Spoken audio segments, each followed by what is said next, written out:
sunny Las Vegas, which is paradise. And it is December 19th with 11 plus days left in 2023. Oh my goodness, is that, I mean, 2022, we'll be in 2023 before we know it.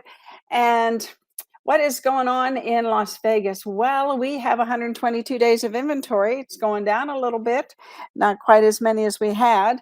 But that's about 4 months. So that's good. That's good. 6 months is normal. So 122 is good.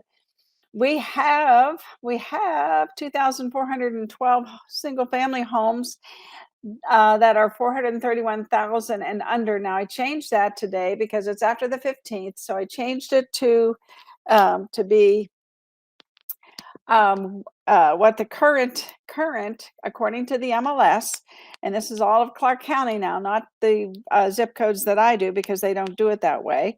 But anyway, just so you know, um, it dipped down a little bit. It was up and then it was at 430. Now it's back up to 431. Last month it was 435. So we're just hovering around there. We'll see what happens at the end of the month because a lot of people, especially investors and other people, like to buy homes in December. We are selling 64 a day, which is pretty average for the past couple months. We've been like 64, 68. And I think by the end of the month, it might even be higher. So things seem pretty good on that front. So let's see, what is of interest to us today? Investors still buying 30 homes a day. And again, that's that number is not, that could be plus or minus a little bit because of the way it gets recorded. Could be a second home, could be some second homes in there. Let's see. Anyway, they're non-owner occupied. We're selling $4.3 million homes a day. We're down a little bit. We were at 4.5 last year. And so we're right there, four plus $1 million homes. So people are still moving here, which is a wonderful thing.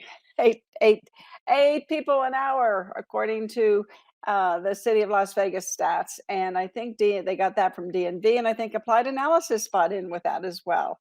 So we are really chugging along here in Las Vegas. You know, our market is very localized. So in some markets, they're going to see a decline of buyers, sellers, and renters. I don't think that's going to happen to us. We are still getting people here. And a lot of the people that come here, you don't see them on our stats a lot because we have a lot of apartments, you know. So a lot of people go into the apartment buildings with some beautiful new apartments.